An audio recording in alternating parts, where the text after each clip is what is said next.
सौरवेन ये समझ पड़ रहा है अपन ने अगर इसकी बात ये तो समझ पड़ रहा है कि 3 ऑब्जेक्ट बनाए 3 रेफरेंस वेरिएबल उनको पॉइंट करा लिया।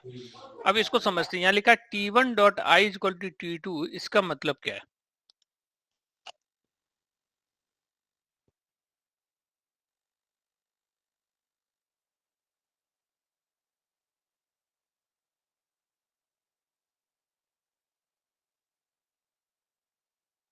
सौरविंद आई क्या है? What is this I? I तो वेरिएबल है, टेस्ट टाइप। ये कौन सा वेरिएबल है? स्टैटिक है, इंस्टेंस है, लोकल है? Instance variable. और किस टाइप का है? टेस्ट। इस आई में और t1 में कोई डिफरेंस है? टाइप के पॉइंट ऑफ व्यू से पूछ रहा हूं। t1 रेफरेंस वेरिएबल और आई क्या है? आई इंस्टेंस वेरिएबल। अरे यार वो भी रेफरेंस ही है इंस्टेंस, बट है क्या वो?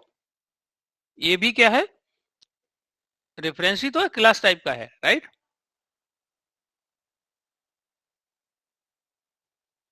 टाइप की बात कर रहा हूं मैं, प्लेस की बात नहीं कर रहा हूं।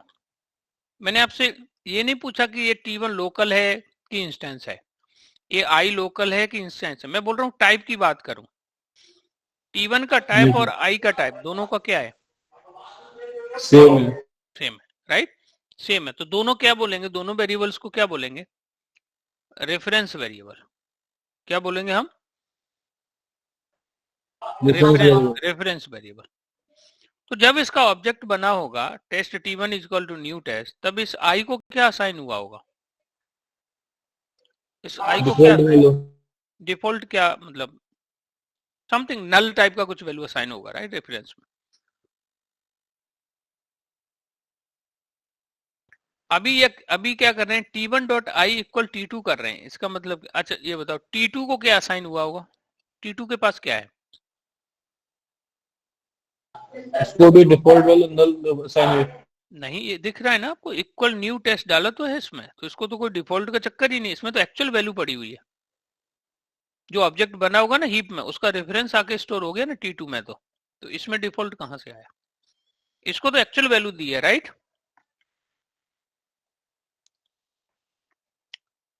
Right Sovin? Yes sir.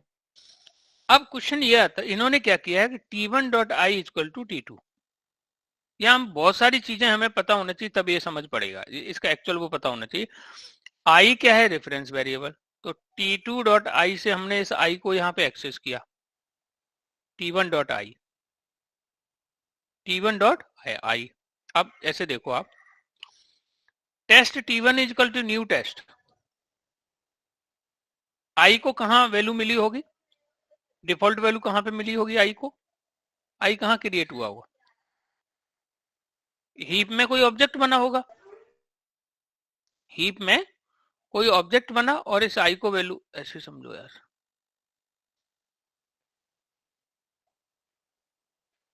White board को यूज करने की थोड़ी सी मुझे हैबिट डालनी है इधर। तो मेरी स्क्रीन विजुअल है क्या? Yes sir. तो आई वाज जस्ट सेइंग कि यहाँ पे इसका टाइप चेंज करता हूँ, नॉर्मल वाइट ही करता हूँ, ठीक है? एंड मैंने जब यहाँ पे ये लिखा, what I am writing here, जैसे मैंने लिखा test t1 equal to new test, okay, make it larger. अरे यार बड़ा मुश्किल है इसको। ओके, जब ये लिखा तब क्या हुआ होगा? हीप में क्या बना होगा? एक ऑब्जेक्ट क्रिएट हुआ होगा, राइट? ऑब्जेक्ट क्रिएट हुआ होगा हीप में,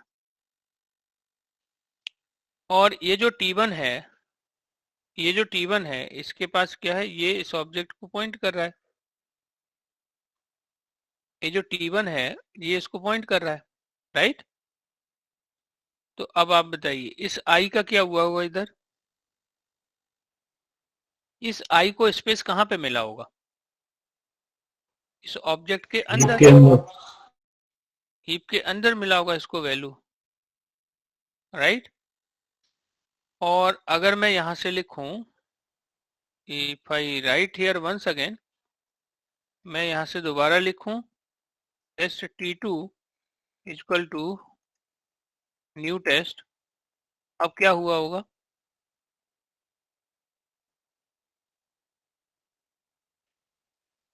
क्या हुआ होगा? एक और ऑब्जेक्ट बना होगा हीप में, राइट राइट। और T2 है वो इसको पॉइंट कर रहा है, और I को फिर से स्पेस मिल गया होगा यहाँ पे, राइट। I को यहाँ भी स्पेस मिल गया, राइट। तो अगर मैं इस T1 से, अगर मैं ऐसे लिखूं यहाँ पे, if I write here T1 dot I, इसका मतलब क्या है कि ये जो ऑब्जेक्ट बना है ना, इस I को इसके थ्रू किया, तो ये वाला I मैंने एक्सेस किया यहाँ पे, और इक्वल टू मैंने लिखा T2, इसका मतलब क्या है कि अब इस वाले I के पास किसका एड्रेस आ गया, ये किसको पॉइंट कर रहा है अब, इस वाले इसको, राइट। यस, रिलेट कर पा रहे हो सौरभेन? T1 से उसका रेफरेंस खत्म हो गया, T2 से हो गया। अभी खत्म नहीं हुआ, इसके पास भी है। आई थिंक इवनिंग बैच में किसी ने मेरे से डिस्कस किया था, दिनेश ने डिस्कस किया था, तो उसने एक क्वेश्चन मेरे को बोला था कि अगर मैं यहाँ पे ऐसे लिखूं इंट a इक्वल टू 10, उसने बोला int b equal to a, तब क्या हुआ? क्या a से वैल्यू हट गई? यहाँ से a से मैंने स्टोर कर दिया b में, तो a से वैल्यू हट गई? इसमें ऐसा नहीं होता, इसकी कॉपी मतलब चली जाती है इसके अंदर। a में भी 10 है अब ये कहेंगे, और b में भी 10 है, क्या बोलेंगे हम लोग? a के अंदर भी 10 है और b के अंदर भी 10 है। इसका मतलब क्या है? अब I भी इसको पॉइंट कर रहा है और T2 भी इसको पॉइंट कर रहा है, दोनों पॉइंट कर रहे हैं आपस में। इससे सर ऐसा समझ सकते हैं कि जैसे इंट b इक्वल टू 10 लिखने के बजाय हमने int b equal to a लिख दिया। हाँ, int b equal to a लिख दिया, करेक्ट। तो अभी क्या हुआ कि a की वैल्यू, a के अंदर 10 था, वो 10 स्टोर हो गया b में, लेकिन इसका मतलब ये नहीं कि 10 से a से 10 हट गया हो, अभी भी a के अंदर 10 है। जब तक आप इसमें कुछ और नहीं डालोगे इस a के अंदर, अब मान लीजिए मैं यहाँ पे ऐसे लिख दूं a इक्वल टू, मैंने यहाँ पे लिख, अब इसके नीचे लिख रहा हूँ क्योंकि सीक्वेंस में एग्जीक्यूशन होगा, तो अब मैंने लिख दिया a इक्वल टू मैंने लिख दिया 20। तो अब जो पहले इसमें 10 था उसको ओवरराइड कर देगा 20 से, वो हट जाएगा, उसमें 20 चला जाएगा। तो इसका मतलब अब थोड़ा सा इसमें क्या बहुत सारे, इसलिए मैंने अभी इस पे ज्यादा फोकस किया नहीं कि इसमें अभी दिमाग में बिल्कुल हौच पौच हो जाएगा आपको कि ये क्या कर रहे हैं। अभी कुछ टाइम बाद आप थोड़ा थोड़ा इसको पूरा एक साथ डाइजेस्ट मत करो, थोड़ा थोड़ा समझो इसको कि अगर मैंने किया T1 डॉट आई किया इक्वल टू T2 किया, इसका मतलब क्या हुआ? T2 में जो रेफरेंस है, अब T1 का जो आई है वो होल्ड कर रहा है। ये देखो यहाँ पे कुछ रिलेशन बन रहा है, T1 का जो आई है वो T2 का रेफरेंस होल्ड कर रहा है। और फिर यहाँ पे दूसरी लाइन पे आते हैं, उसको देखते हैं कि T2 डॉट आई मतलब ये जो दूसरा ऑब्जेक्ट बना है इसका आई में हमने डाल दिया T3, तो T2 का जो आई है उसमें क्या, ये किसको पॉइंट करने लगेगा? T3 के रेफरेंस को। T3 भी अभी T3 को कर रहा है, और T3 के रेफरेंस को, मेमोरी रेफरेंस को अब T2 का आई कर रहा है। और यहाँ देखो T3 डॉट आई मतलब T3 डॉट आई से ये वाला आई एक्सेस किया और इसके अंदर डाल दिया T1, मतलब अब ये किसको कर रहा है? T1 को। बड़ा हौच पौच कर दिया दिमाग में ना गोल गोल घुमा दिया इन्होंने, राइट। अरे एक दूसरे को रेफरेंस कर रहे हैं। रेफरेंस कर रहे हैं, तो ये जब स्टोरी हमें थोड़ा थोड़ा समझना, छोटा छोटा टुकड़ा करना है पहले इसको। अगर ये 3 लाइन लिखी है तो 3 बार अलग अलग ऑब्जेक्ट बना हीप में, और उसके अंदर ये जो रेफरेंस वेरिएबल, ये तो इंस्टेंस वेरिएबल है, इंस्टेंस वेरिएबल जितनी बार ऑब्जेक्ट बनेगा उतनी बार मेमोरी में स्पेस लेगा। तो उसके रेफरेंस से मैं उस इंस्टेंस वेरिएबल को निकाल सकता हूं। तो T1 के रेफरेंस से T1 का आई निकाला, उसमें T2 का रेफरेंस डाल दिया। T2 के आई से T3 का डाल दिया, T3 के आई में फिर T1 का डाल दिया। तो ये डायग्राम कुछ ऐसे बनेगा, यहाँ पे बनेगा कुछ ऐसे। अब इन्होंने क्या किया है, अब देखो यहाँ पे क्या किया है, इनको पहले तो क्या किया कि अब इन तीनों को फ्री कर दिया इन्होंने, ऑल थ्री को T1 T2 T3 इनको फ्री कर दिया इन्होंने। फ्री क्या कर दिया इनमें, नलीफाई कर दिया, नल असाइन कर दिया इनमें। तो जैसे ही T1 इक्वल नल किया, इसका कनेक्शन यहां से हट गया, ये कनेक्शन क्या हो गया, यहां से क्लोज हो गया। और T2 इक्वल नल किया, इसका भी कनेक्शन यहां से क्लोज हो गया। T3 इक्वल नल किए, यहां से भी कनेक्शन क्या हो गया, हट गया इसका कनेक्शन। अब इसमें ये बोल रहे हैं ये कि जब भी किसी ऑब्जेक्ट में नल असाइन हो जाता है, ऑब्जेक्ट क्या करेगा, वो सॉरी गार्बेज कलेक्टर क्या करेगा, अगर ये ऑब्जेक्ट रेफरेंस नहीं कर रहे हैं तो वो उन ऑब्जेक्ट को उसे डिस्ट्रॉय कर देना चाहिए, राइट गाइज। रेफरेंस डिस्ट्रॉय कर दिया ऑब्जेक्ट। अब चूंकि ऑब्जेक्ट डिस्ट्रॉय इसलिए नहीं कर पा रहा है कि वो उनको आपस में लूप में ऐसे फिक्स कर दिया ना उनको, तो यहां पर गार्बेज बोलेगा no object eligible for GC. देखने से तो ये लग रहा है कि T1 का कनेक्शन हट गया, बट अभी भी एक दूसरे का आई पकड़े हुए हैं उनको, तो यहाँ पे कोई भी ऑब्जेक्ट एलिजिबल नहीं होगा जीसी के लिए। बट जैसे ही जब ये मेथड पूरा एग्जीक्यूशन कंप्लीट होगा, क्योंकि चूंकि ये मेन मेथड के अंदर है, तो जैसे ही मेन के अंदर इनकी कहानी कंप्लीट होगी, सारे ऑब्जेक्ट एलिजिबल हो जाएंगे किसके लिए, जीसी के लिए। अगर ये लिंक नहीं होता, सीधा हम लोग यहाँ पे T1 इक्वल नल कर देते, तो ये इसका कनेक्शन इससे खत्म हो गया। अब ये यूजलेस ऑब्जेक्ट है, गार्बेज कलेक्टर इसको डिस्ट्रॉय कर देगा। अब चूंकि इस पे जो ऑब्जेक्ट था उससे इसको पॉइंट करा दिया, इस पे जो रेफरेंस वेरिएबल था सॉरी उसको इससे पॉइंट करा लिया, इस पे था उसको इससे करा लिया पॉइंट। इवन तो इनका कनेक्शन डिस्ट्रॉय किया, अभी भी इनके जो अंदर की वैल्यू वो तो होल्ड कर ही रही है। तो इसकी ये बात करना, तो आप ट्राई करना, समझने की कोशिश करना, और है ना, ये जो डायग्राम्स बने इनको समझने का ट्राई करना, otherwise we'll understand, we'll discuss again, we'll discuss on it. Okay, so Arvind any question? पूरा क्लियर नहीं हुआ अभी। वो इतना आसान अभी थोड़ा सा नहीं है, तो पूरा नहीं, आप एक पकड़ो ना, अभी एक को चीज को पकड़ना है, आपको एक चीज को पकड़ना है यहाँ पे। T1.I किया, ये जो डायग्राम बनाया ना मैंने व्हाइट बोर्ड पे, यहाँ देखो T1 डॉट, यहाँ से मैंने क्या किया, यहाँ से किया ना कि जैसे T1.I इक्वल T2 किया, इसका मतलब क्या हुआ, तो इसका मीनिंग हमें पता लगना चाहिए, इसका मीनिंग क्या है, what the meaning of this, इसका मतलब क्या है, what the meaning of this. इसका मतलब इसके आई से इसको रेफरेंस करा दिया। अगर मैं यहाँ पे क्या करूंगा, अगर मैं इसके तुरंत बाद में यहाँ पे ऐसा कर देता कि T1 इक्वल नल कर देता, आप बताओ क्या हुआ होगा यहाँ पे। जब मैंने T1 डॉट नल किया, इसके तुरंत करने के बाद मैंने T1 डॉट नल किया, इसका मतलब क्या हुआ, इसका कनेक्शन यहाँ से हट गया, ये कनेक्शन क्या हो गया, यहाँ से हट गया, ये हट गया। तो गार्बेज कलेक्टर को इस ऑब्जेक्ट, यूजलेस ऑब्जेक्ट को डिस्ट्रॉय कर देना चाहिए, बट वो नहीं करेगा।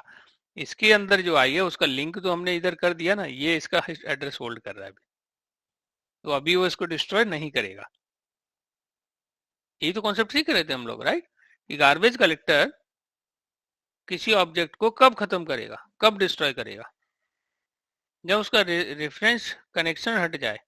बट प्रॉब्लम क्या, उसके अंदर से हमने दूसरा कनेक्शन स्टेब्लिश कर दिया।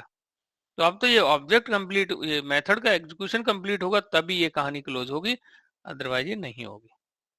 अगर ये पॉइंट नहीं करता, direct T1 equal to new T1 new test कर रहा है, और यहाँ पे जस्ट हम ऐसा कर देते, इधर ही यही कर देते, यहाँ पे कर देते T1 1 इक्वल नल कर देते। अब ये ऑब्जेक्ट क्या होगा, इसका कनेक्शन यहाँ से खत्म हो गया, ये जो कनेक्शन था अभी यहाँ से, सॉरी गाइस, अगर ये जो कनेक्शन था अब ये यहाँ से खत्म हो गया। अब इसका ये तो लिंक हमने बिठाया ही नहीं यहाँ पे, तो ये अब ऑब्जेक्ट एलिजिबल हो गया जीसी के लिए, जीसी इसको पकड़ेगा, खत्म कर देगा। I hope guys you understand this. Yes sir. Yes तो सर। इसमें स्लोली, मतलब ये सारा कुछ करोगे तो मिक्स हो जाएगा। ये लाइन को समझो, इसका क्या मतलब है, what is the meaning of this line, then what is the meaning of this line, then what is the meaning of this line. जब ये लिखा आपने तो इसका मतलब ये है, ये कि आई तीनों में क्यों चला गया, क्योंकि आई क्या है, इंस्टेंस वेरिएबल है। इंस्टेंस वेरिएबल जितने नंबर ऑफ ऑब्जेक्ट बनाओगे उतने नंबर ऑफ टाइम उसको यहाँ पे वैल्यू मिल जाएगी, राइट। तो इसने क्या, ये बेसिकली हम क्या कर रहे थे कि इसमें जो पॉइंट जो लिखे थे ना यहाँ पे 4 पॉइंट हैं जिनके थ्रू हम नलीफाइंग द रेफरेंस, रेफरेंस में देखो यहाँ पे इन्होंने नल कर दिया सीधा। Student S1 equal to new student, तो हीप में एक ऑब्जेक्ट बन गया, और S1 डॉट नल किया, सॉरी S1 इक्वल नल किया। अब इस ऑब्जेक्ट का कनेक्शन डिस्ट्रॉय हो गया, इनका कनेक्शन टूट गया, अलग कर दिया इसको। तो अब इसको क्या करेगा, जो ऑब्जेक्ट बना था इसको गार्बेज कलेक्टर क्या कर देगा, किल इट, डिस्ट्रॉय कर देगा। लेकिन अगर इसमें कोई रेफरेंस वेरिएबल होता और उससे पॉइंट करा लेते इस S2 को, फिर नहीं करता, फिर ये मेथड कंप्लीट होता ना, तभी एग्जीक्यूट, तभी डिस्ट्रॉय होता। ठीक है, तो आप एक साथ पूरा नहीं समझना, एक लाइन का मतलब आपको समझना है कि एक द वन लाइन का जो यहाँ पे मीनिंग लिखा है ना, इसका मतलब आपको समझना है कि ये जो है इसका क्या मतलब है, और ये जो लिखा है इसका क्या मतलब है। With diagram if you will understand तो you will digest it, okay. But ऐसा कुछ अभी ऐसा आता नहीं कि आइसलैंड ऑफ आइसोलेशन, ऐसा कुछ मतलब इंटरव्यू में ऐसा नहीं कि ये सब आपको पूछने वाले हों। एनीवे, तो ये हम कर सकते हैं, इस पर डिस्कशन कर सकते हैं अगर, बट हमें इसकी नॉलेज होनी चाहिए कि कब आपका ऑब्जेक्ट एलिजिबल होगा जीसी के लिए, जिससे मेमोरी लीक की जो प्रॉब्लम है वो हम सॉल्व कर सकते हैं।